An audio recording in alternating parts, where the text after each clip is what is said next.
वर्ष 2014-15 में mobile phone production करीब 18,900 करोड़ रुपए था, जो वर्ष 2024 में बढ़कर करीब 4.10 लाख करोड़ रुपए हो गया है। तो इस वक्त एक बड़ी न्यूज़ है हमारे खित्ते से, और वो ये है, और इसका ताल्लुक जो है वो इंटरनेशनल जिसे वो कहते हैं ना बिजनेस एनवायरनमेंट से भी है, कि आईफोन ने कहा है कि वो अपनी almost half of the supply chain जो है वो चीन से इंडिया की तरफ लेके जा रहे हैं। जो आईफोन है उसने इंडिया में अपनी प्रोडक्शन डबल कर दी है। 2024 में ही $14 बिलियन उसने कर दिए हैं। प्रोडक्शन इतनी ज्यादा हुई और इंडिया से जो है वो अब चाइना की जगह लेने जा रहा है। लेकिन ये जो आखिर में मैंने सेंटेंस बोला कि इंडिया चाइना की जगह लेने जा रहा है, इसमें करीब 2000% की ग्रोथ दर्ज की गई है। वर्ष 2014-15 में भारत से मोबाइल फोन एक्सपोर्ट सिर्फ 1,556 करोड़ रुपए था, जो अब बढ़कर 1.2 लाख करोड़ रुपए हो गया है। यानी पिछले 10 वर्षों में निर्यात में 7,500% की ग्रोथ हुई है। गाजा में जो हो रहा है इस वक्त, और मेरे ख्याल में हर इस्लामिक कंट्री गाजा ही बन चुका है, उसकी वजह आप गाजा से कम है क्या? लेकिन यानी आप देखिए ना कि जो चाइना है वो तो ऑलरेडी पूरी दुनिया के मार्केट होल्ड करके बैठा हुआ था ना, उसके अंदर से ये बिजनेस निकालना और उसको ये उड़ा के ले जाना, ये बड़ी बात है, ये बहुत बड़ी बात है। ये तो मतलब सोचा जा रहा था ना, मुमकिन नहीं था। लेकिन इसका मतलब ये है कि चाइना से कारोबार को निकालना है और कहीं और लेके जाना है, और ये चीज़ें। अब आपको पता है एप्पल बहुत बड़ा टेक जायंट है जो कि वैल्यू एडिशन पे भी काम कर रहा है, और जिसे वो कहते हैं ना कि अगर अपनी half of the supply chain वो इंडिया लेके आना चाह रहे हैं। इससे बड़ा जुल्म क्या होगा? आप भी तो गाजा ही बन चुके हैं। एक साइड पे पठान भाई मार रहे हैं, दूसरी साइड पे ईरानी भी तैयार है, तीसरी साइड पे उधर से भी नारा जंग है कि घुस के मारेंगे। जय हिंद दोस्तों, आई होप आप लोग ठीक होंगे। दोस्तों, कल के दिन एप्पल ने बहुत बड़ा ऐलान किया, जिसके तहत उन्होंने बताया कि वो भारत में 5 लाख से ज़्यादा जॉब अपॉर्चुनिटी क्रिएट करने जा रहे हैं, ठीक है, आने वाले 2 से 3 सालों में। इसी के साथ साथ उन्होंने ये भी वायदा किया कि वो जो भारत में इस समय प्रोडक्शन हो रही है एप्पल की, उसको डबल करेंगे आने वाले 5 सालों में, और चाइना से 50% जो उनका माल मैन्युफैक्चर होता है वो भारत में बनाएंगे। So it's a big announcement. इसको सुन के दोस्तों चाइना को तो सांप सूंघ गया, ठीक है, और चाइना इस पर कुछ कह भी नहीं सकता है, ठीक है, क्योंकि भाई एप्पल की मर्जी, वो चाहे जहाँ मैन्युफैक्चर करे। दोस्तों, जब शुरुआत में एप्पल भारत आ रहा था तो चाइना ने थोड़ा बहुत प्रोपेगेंडा फैलाया था, लेकिन वो प्रोपेगेंडा बुरी तरीके से फेल हो गया, ठीक है। मेड इन इंडिया के जो आईफोन है वो भी दुनिया में उतनी ही स्पीड से बिक रहे हैं जितनी स्पीड से मेड इन चाइना। सो अब एप्पल पूरी तरीके से संतुष्ट हो चुका है कि भारत में प्रोडक्शन करने से उनका फायदा ही होगा, ठीक है, क्योंकि भारत में चीप लेबर है, भारत में स्टेबिलिटी है, और भारत और अमेरिका के उतने विवाद भी नहीं है जितने चाइना के हैं। सो भारत बहुत अच्छा ऑप्शन है एज कम्पेयर चाइना। और दोस्तों, सिर्फ एप्पल ही नहीं, दुनिया की तमाम कंपनी इस समय भारत में निवेश करने वाली है। मोबाइल कंपनीज की मैं बात कर रहा हूँ दोस्तों। भारत इस समय मोबाइल निर्यात करने में, मतलब बना के दुनिया को मोबाइल भेजने में दूसरे नंबर पे आता है, ठीक है दोस्तों। अभी चाइना पहले पे, भारत अपने जरूरत की 97% फोन है जो आप Xiaomi वगैरह की फोन, ओप्पो के यूज करते हैं, गवर्नमेंट ने कहा भाई चाइना से बन के नहीं आएंगे, चाइना से सिर्फ इक्विपमेंट्स आएंगे, भारत में ही बनेंगे वो। सो भारत ग्लोबली दुनिया में जो है दूसरा सबसे ज़्यादा मोबाइल प्रोड्यूस करने वाला देश है, पहले पे चाइना है। और अगर इसी स्पीड से चलते रहा तो आने वाले 17 सालों में भारत चाइना को बीट करके एप्पल के फ़ोन भी सबसे ज़्यादा बनाने वाला देश बन जाए। ये एक बड़ी इंपॉर्टेंट डेवलपमेंट है for Indian youth, for Indian business, for Indian economy, Indian politics, for the favourable environment for which they are working, and एक ओवरऑल जो जिसे कहते हैं ना कि एक एनवायरनमेंट कम्प्लीटली चेंज जो है वो हो जाएगा। और इस हवाले से आप देखें, जैसे कहा कि 13-14% जो है वो इंडिया मैन्युफैक्चर कर रहा है, सॉरी इंडिया के अंदर एप्पल 14% मैन्युफैक्चर कर रहा है, जबकि चाइना के अंदर 41% कर रहा है। सो ये आप देखें कि ये कितनी बड़ी तादाद में ये 14 से वो 20% जाना चाहते हैं with in the next 5 years की बात हो रही है। सो अगर ये 20% पे चले जाते हैं तो that's a big news in fact. और आपको पता है जितनी भी एप्पल्स की जॉब है, एप्पल की जॉब्स हैं, ये ब्लू कॉलर जॉब है।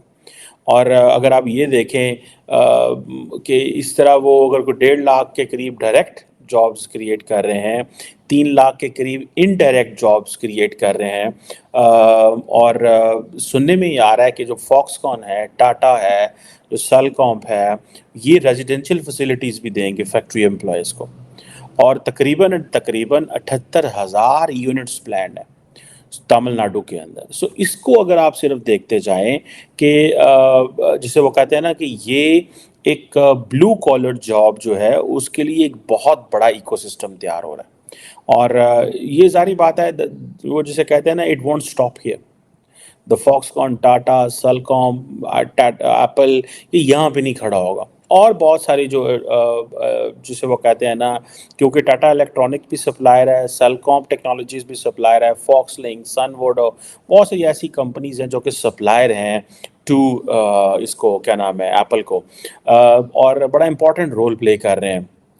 अब ये सुनने में आ रहा है कि 2030 तक एप्पल जो है वो को 50 मिलियन डिवाइसेस जो हैं, 1 मिलियन 10 लाख है, ठीक है जी, तो 10 मिलियन आपका 1 करोड़ है, तो 50 मिलियन 5 करोड़ डिवाइसेस इंडिया से तैयार करेंगे। सो 5 करोड़ बहुत बड़ा नंबर होता है। मैं समझता हूँ कि इसको अगर आप ये देखें कि ये जो एप्पल की जो प्रोडक्शन है, ठीक है, पिछले साल मेरे ख्याल कोई 1 लाख करोड़ जो है उसको उन्होंने क्रॉस किया। तो इसमें ये भी आता है कि एक तरफ वो जिसे कहते हैं ना कि एक तरफ दुनिया की बड़ी बड़ी कंपनीज को एक मौका मिल रहा है कि वो इधर आ रहे हैं, फिर जो दूसरे इस तरह की कंपनीज हैं, सप्लायर हैं, उनको मज़ीद मौका मिल रहा है कि भाई चलो वहाँ चलते हैं, वहाँ काम है, कारोबार है, वहाँ इस तरह की चीज़ें हैं। सो ये चीज़ें तो अब आपके सामने हैं। चाइना सिर्फ इसलिए है कि वो उनको आपकी जरूरत है, वरना वो भी शायद आपसे आके अपना सीपैक का जो आपने उनके साथ किया है वो भी शायद आपके खिलाफ होकर इस तरह रिटेलिएट करते। लेकिन उनको छोड़े, आपने लोकल लोगों के साथ क्या हो रहा है। आईएमएफ आपका बजट बनाएगा, आपके गुर्दे तक खींच के ले जाएगा। वो वर्ल्ड बैंक ने कह चुका है 1 करोड़ से ज्यादा लोग गुर्बत की शरह से नीचे जाएंगे। कल मैं कहीं से पढ़ रहा था 40% ऑलमोस्ट लोग गुर्बत की शरह से नीचे हैं पाकिस्तान। महंगाई का तूफान हिस्टोरिकली हाई है, लेकिन एक और तूफान आने वाला है, क्योंकि आईएमएफ के पैसे लंदन और दुबई पहुंचने वाले हैं, अंगूठे आपके लगेंगे। अब उसमें मैं मजीद थोड़ा सा आगे जो मैं बात करना चाह रहा था कि खुदारा, मैं जो हमेशा मिन्नतें करता हूं इसलिए कि तालीम के बगैर गुजारा नहीं है। अब आप इससे आगे जा नहीं पाएंगे, आप इससे आगे नहीं जा पाएंगे। You have come to the dead end. आप बंद गली में आ चुके हो। अगर आपने अपने रवैये ठीक ना किए तो खत्म हो जाओगे, ये मैं देख रहा हूं। अब उससे मैं आगे देखना चाहूंगा। मैं सख्त नाउमीद हूं आरजू, कल परसों से 2-4 दिनों से इतनी सख्त नाउमीद हूं। आपने पिछले सेगमेंट में हमने बात की थी, बल्कि आपने, मुझे याद है, आपने मुझे कहा था कि देखें कितना अच्छा हुआ है, हमारे पीएम और चीफ मिनिस्टर और मियां बरादरान जो है वो कमर्शियल जेट लाइनर के ऊपर उम्रे पे गए। आपने वो कमर्शियल जेट लाइनर की हालत देखी। यहां से जहाज उड़ा 350 लोगों को लेकर, उसने जाना जद्दा था लेकिन उसको मदीना लेकर गए। वो उसमें लोगों ने एहराम पहन रखे थे जिन्होंने जद्दा उतर के उमरा करने जाना था। लोगों के साथ बच्चे थे, मरीज थे, सारे थे, उनको ले जाया गया, सीधा मदीना लेके गए। फिर वापसी पे फ्लाइट ने इस्लामाबाद जाना था लेकिन उसको लाहौर लेके जाया गया। अब मैं इसमें ये तो नहीं कहूंगा कि पूरे मुल्क के मुंह के ऊपर तमाचा है, लेकिन ये जरूर कहूंगा ऐसी इबादत एक्सेप्ट करेगा खुदा जिसमें आप लोगों की बद्दुआएं ले रहे हैं, आप लोगों को तकलीफें दे रहे हैं आप। इससे अच्छा नहीं था कि आप अपने जहाजों पे चले जाते। इन सर्कमस्टांसेस में अब मैं आगे मजीद भी आपको बताऊंगा कि आपके हालात क्या है, मैं आज दुखी क्यों, आज जख्मी क्यों। आरजू, उसके बाद आपने एक चेयरमैन सेनेट को पिक किया है जिसमें एक सूबे के सेनेटर मौजूद ही नहीं, एक पार्टी उसके अंदर मौजूद ही नहीं है। वो जो चेयरमैन सेनेट आपने पिक किया है उसका माजी आपको मुझे बताने की जरूरत नहीं है कि किस तरह के एलिगेशन थे। वो स्पीकर बने थे कौमी असेंबली के, तो वहां पे मुलाजमतों के लिए वो जेल में रहे कि उन्होंने इलीगल लोगों को वहां पे जामे बेबहा दी थी। फिर वो वजीर आजम बने।